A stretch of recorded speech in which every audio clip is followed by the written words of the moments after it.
Who is, because at this point, Deontay, I mean, he was always considered, at one point, he was probably the best heavyweight in the world. Yeah, Between him and Joshua, he was definitely no less than number two when he was at his peak.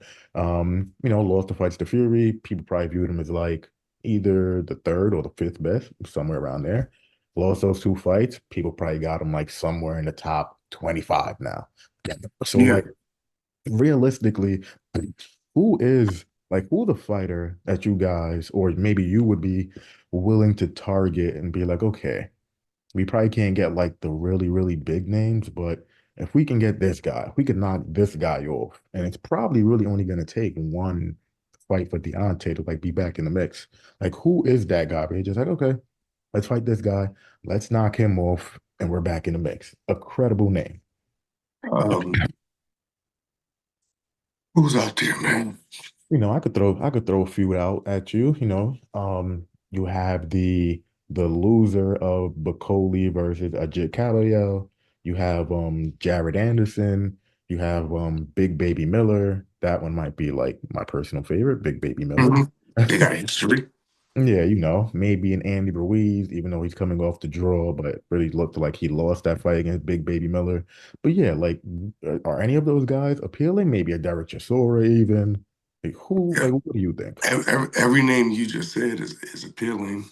Every name. It will be very hard to pick one name, but it's so many things that would have to be even before like we got to that, Hans. There was so many things. It would be so many things in training camp that me as someone that genuinely cares about him and someone that is just here training, there would be so many things I would have to see before that, before we Well, even get to talking. You know what I mean? well, let me pull to you on that because yeah, and that makes 100% sense. There's certain things that you would have to see in training camp before, whatever.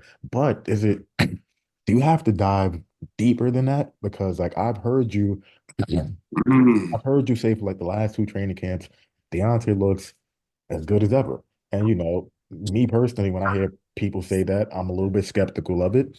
But right. when I see like training footage of Deontay during those two fights, I'm like, God damn, like he looked pretty good. Bro, and Hans, it's funny you say that because I'm calling it how I see it, bro. I would be quiet before I said he's not looking good in training camp. I would just give one word answers. Bro, the stuff that I was seeing in training camp was incredible, especially that last camp. It was a very violent camp for those guys, man. Very violent.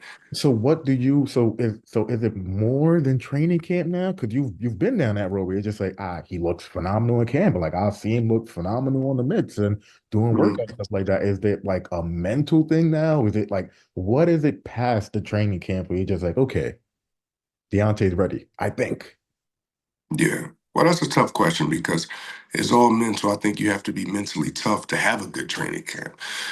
I think like to get through trials and tribulations in training camp and still push forward, you have to be mentally tough. So it's not the mental toughness. I also believe that we have to consider the high level competition. Right now, we're sitting here talking about his last two fights against extremely top quality opponents that have been having the best wins of their career. Joseph Parker, in my opinion, has never been better than he is now. Zhang has never been better than he is now, and we knew that going forward. But I just thought that training camp would turn over to something to be a lot more better than it was, and it just didn't go our way those times.